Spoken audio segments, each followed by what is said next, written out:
What is up, everyone? Hey, Jeff Moore's here from formerly of Think International, now pastor of Rhythm Church, building better leaders. Hey, I wanted to hop on here real quick. I'm actually in the process of reviving this channel, and I want to talk to you a little bit about some of the celebrity pastors. Now, again, I just want to say something right off the bat. I'm not here to throw shade or anything like that when it comes to celebrity pastors and what it is that they go through, the lives that they live, so on and so forth. I'm just here to talk about a little bit of my experience and maybe to help us avoid some of the same pitfalls that so many of those that we've looked up to in the past have fallen into. And it's crazy to me how many pastors and how many leaders still want to be like famous. They still want to be out there. They want to get their name in lights. They want all the followers and all of that stuff. But all that does is actually draw attention to your life. And hopefully you have the character to hold up the gifting that you have been given, or maybe that you've grown into. A little bit about me again. I've been in ministry now and in leadership for over 2 decades. I've helped build the local church. I've built ministries. I've built teams. I've planted a church 4 years ago. We planted a church, Rhythm Church, and I'm all about leadership. Now, 14 years ago, it's crazy to think it was 14 years ago, myself and a very good friend, Sean Cannell, who you might know from Think Media, we started a YouTube channel and a ministry called Think International. And what we would do is we would interview the best and the brightest leaders of our generation of that time. We were talking to the people that were at all the conferences, that were on the main stage, that were giving the talks, that were telling everybody what it is that they should be doing. And we had taken them aside. And man, for me, it was one of the greatest times of my life because I was getting the best education. As I was literally just interviewing these well-known, gifted communicators and leaders and pastors. Like I was asking them all of the things that I wanted to know, and that was being translated again for everyone out there. It was the stuff they wanted to know as well. And honestly, there was times I was sitting in the room and I was like starstruck. Like, I can't believe I'm getting to talk to this individual. I can't believe that I'm gaining their wisdom right now. And so after going through that for a number of years, actually, I decided to just dive more into ministry. Sean dove into Think Media and built that into an 8-figure business, which is awesome. I'm just a poor pastor over here. But I thought I want to get back onto this channel, rebrand it from Think International to Jeff Moore's, in order to really help build better leaders, whether you are in the sacred or the secular space. So what I wanted to get into is I was looking as I was going through this page and watching all the old videos, I started to realize how many of these people that I talked to have either been removed from ministry or been removed and then restored, or were removed and restored themselves and are just back in ministry. And I'm not going to get into too many of the crazy details of it all. But again, I'm just going to throw up the page here so you can see some of the people. If we just go through here, by the way, like, comment, subscribe. And I would actually be interested to know what you guys think of some of these leaders, if they got into ministry again too soon or whatnot. And I don't want anyone bashing on anybody, because everyone has their own story. Everyone has their own issues. And so we're not on here again to pick people apart, but really, if we start to go through, I'm just going to kind of like, oh, there I am. You can go back and watch those. Those are good. And there's me again. I'm still in ministry. I haven't fallen.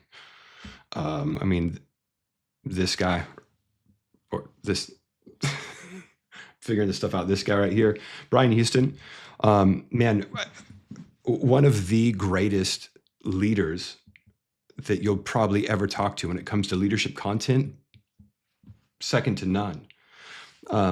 Yeah, I'm not going to point anyone else out, but you might kind of see them as we go through.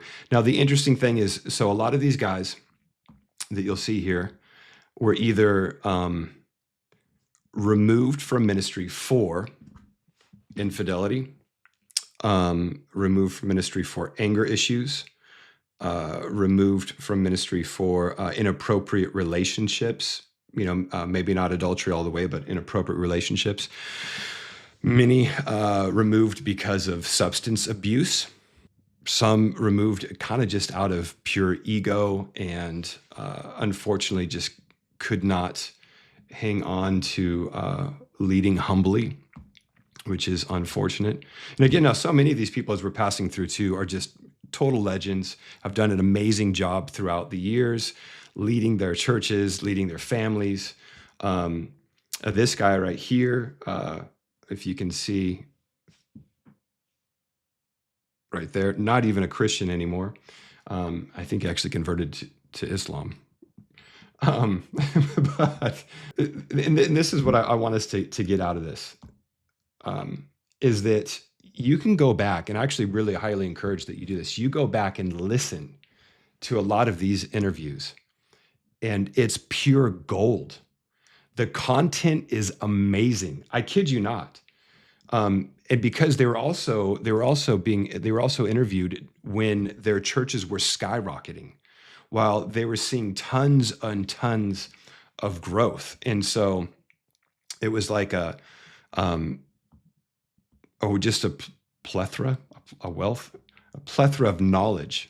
I mean, for instance, Mark Driscoll, this was before he was originally removed, and also before all this recent scandal. Brilliant leadership principles. And that's the thing, is that you have to be able to take these leadership principles and abstract them. And it's almost like removing it from their character, because again, the stuff is so good.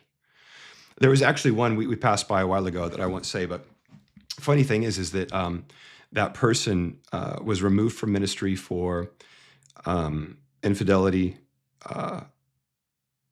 financial discrepancies, and then, after being out of ministry, was arrested for smuggling drugs from Mexico into the United States and spent 3 years in federal prison. What's the point? The point is this: man is going to mess up. Like, people, we can't idolize them. I mean, the Lord says that we're not to have idols and we're not to covet, right? But we spend so much time, leaders listen to me, pastors listen to me, we spend so much time coveting their platform. We spend so much time coveting their churches and their ministries, and we want to, have the fame and the platform that they do. But the unfortunate thing is that a lot of times man can't handle that. And so therefore we crumble under the pressure of it all. So what do? Well, I think it's important, again, that we take the content, not the character, and that we take those lessons learned and we build a better future. That we don't just, and again, get on here and watch a ton of these videos. I've actually been watching through these, even though these are 10 through like 14 years old. Such great content. I highly recommend it. Everything from communication styles to how do you lead, how do you reach people, how do you build strong teams. It's all on there. Now you're going to see people again that you go like, well, I know what happened to them, so maybe I shouldn't listen to them anymore. It's not a matter of fact of, because even in the Bible, if you look at the greats of the Bible, many of the greats of the Bible, they fell. Moses could not get into the promised land because of an anger issue. You have Noah, after he gets off the boat, what does he do? He gets wasted naked in his tent. David, he ushers in the greatest time that the nation of Israel has ever known, the kingdoms have ever known. And he then messes up with Bathsheba and kills Uriah. And at the end of his life, he's calling out, hits basically, you kill this person, take care of this person on his deathbed. His son Solomon, who, man, asks for wisdom. Like, wow, what a message. I'm sure many of you guys have probably preached on that. What a message. But again, veers away from the Lord because of all of the fortune and the fame that he's gotten. I mean, we can just go throughout the list. You read through the heroes of the faith, and man, there's so many that have fallen or had issues. Samson, Delilah, right? But then at the very end of his life, he comes back and, pushes the pillars and destroys things. So, I mean, people can be removed from ministry and they can return to ministry. And again, this is also one of those things. It is a great example of how many of these guys are back in ministry. And I'd say actually most of them are back in ministry. And most of them have been removed, but then returned. And they were returned in a very restorative way, in a very good way. And I would be interested to, you can drop a comment. You can agree with me. You can disagree with me. You can ask more questions, whatever it would be. But again, I would encourage all of us to go through, to watch these things, to take the good out of it and leave the bad portions. Oh, kind of a little bit of a helpful hint is, as you do watch, there are some signs that you would go, oh, maybe they are, like when you look back and you see what happened, or what happened to them in their organization, you go, oh, that is pretty telling. And again, it's all just for us to learn. As a pastor of mine used to say, learn from my dumb tax so that you don't have to pay it. Because we don't want to fall. We want to build better. We want to build stronger. Maybe you're somebody that has been removed. Be encouraged that you can be restored, that you can return. So drop a comment, follow, like. We're going to be making more videos. This is my first live ever.